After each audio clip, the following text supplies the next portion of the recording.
Hi everyone, David Saad here from Skyjems.ca. Thank you all so much for joining me. I have on the turntable what is truly an exquisite stone.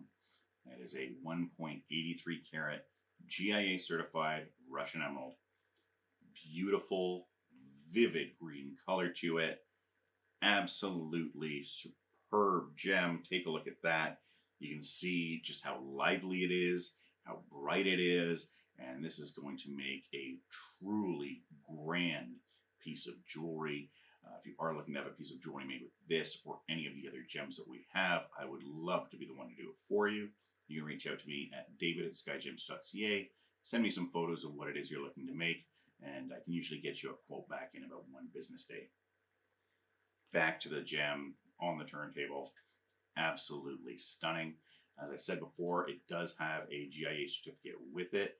You can view that on the website via the link in the description. You can see some more photos of the gem there, as well as a full description of it. And this video is embedded into that listing, so you can keep on watching this while taking a look at the other stones that we have. Of course, you can just open it up in a new window, keep this playing, and see this gem and all the other wonderful gems we have, hundreds of other GIA certified stones and thousands of uncertified stones. So be sure to check that out. Back to the incredible stone here. As I said, Russian stone, just, I mean, unbelievable that we even get to have this. It's a just blazing green color to it. Truly vivid. Look at that. Every time it's coming around, I just go, oh, like, you feel it. All right. And I don't mean like a heart attack. I mean, like, this is an amazing, amazing stone.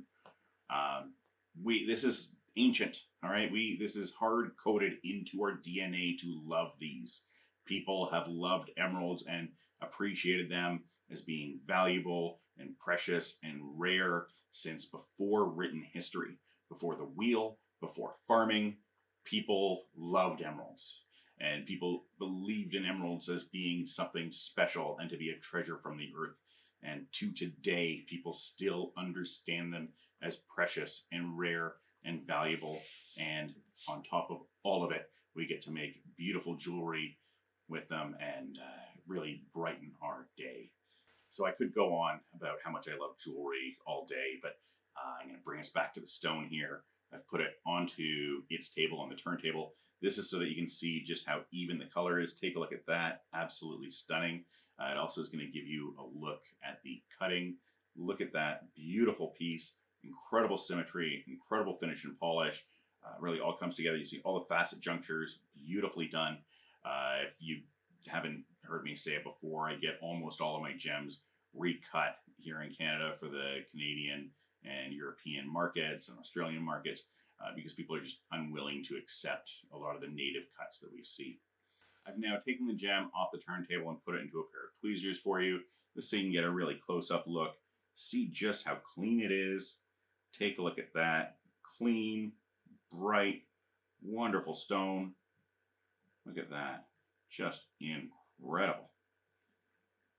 Now, it does, I'm saying it's clean for an emerald. It does obviously have eye visible inclusions. Emeralds always have eye visible inclusions. If you go and you take a look at some of the record-setting emeralds at auctions, millions of dollars, these stones all have eye visible inclusions in them. So it's absolutely expected. And the reason is because emeralds don't come clean. The reason that emeralds don't come clean is because it's actually 3 reasons. One is that the emeralds are a miracle that we even have them. Okay, like, and we need to understand this, that emeralds should not exist. And if we showed up 100 million years earlier, we probably wouldn't have emeralds. And if we showed up 100 million years later, you know, all the deposits might have been reburied back into the earth. So humans kind of showed up at exactly the right time to get at these incredible stones. And when I'm saying that they shouldn't exist, the reason they shouldn't exist is because the elements that need to come together to make emerald happen at very different depths inside the earth.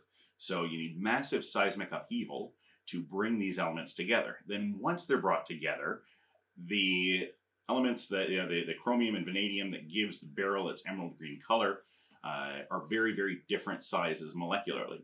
So then, like I said, we need to bring these together, and there's going to be stress put on the crystals, whatever amount of the crystal is grown.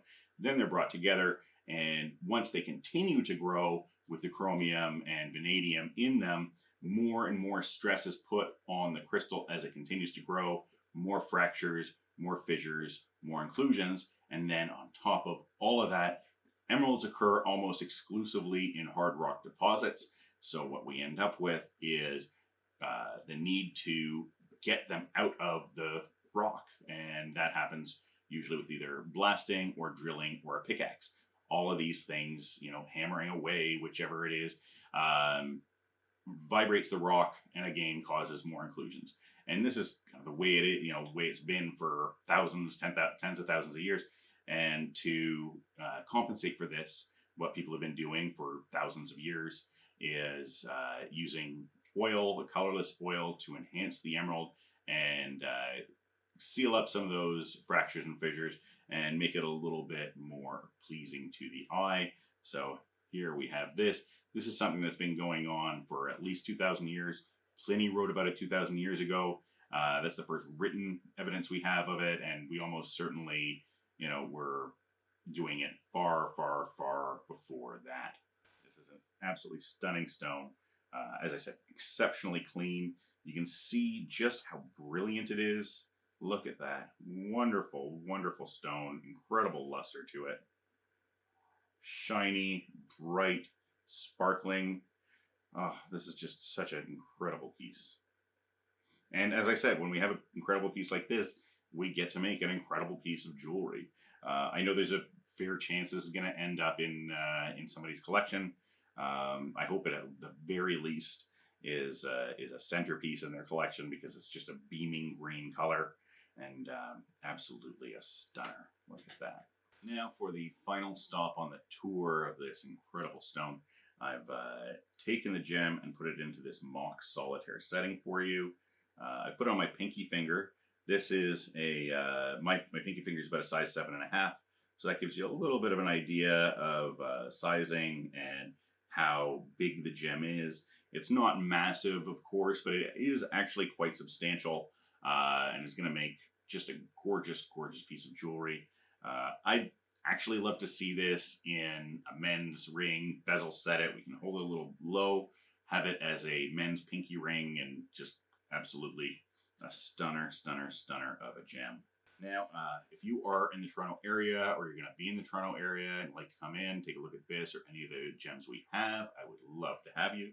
Reach out to me at david@skyjems.ca to book an appointment, and be sure to give yourself at least 1 or 2 business days from the time that you want to come in. I'm usually booking at least that far in advance. Thank you all so much for watching. Have yourself a great day, and don't forget to tell your friends about skyjems.ca. Bye for now.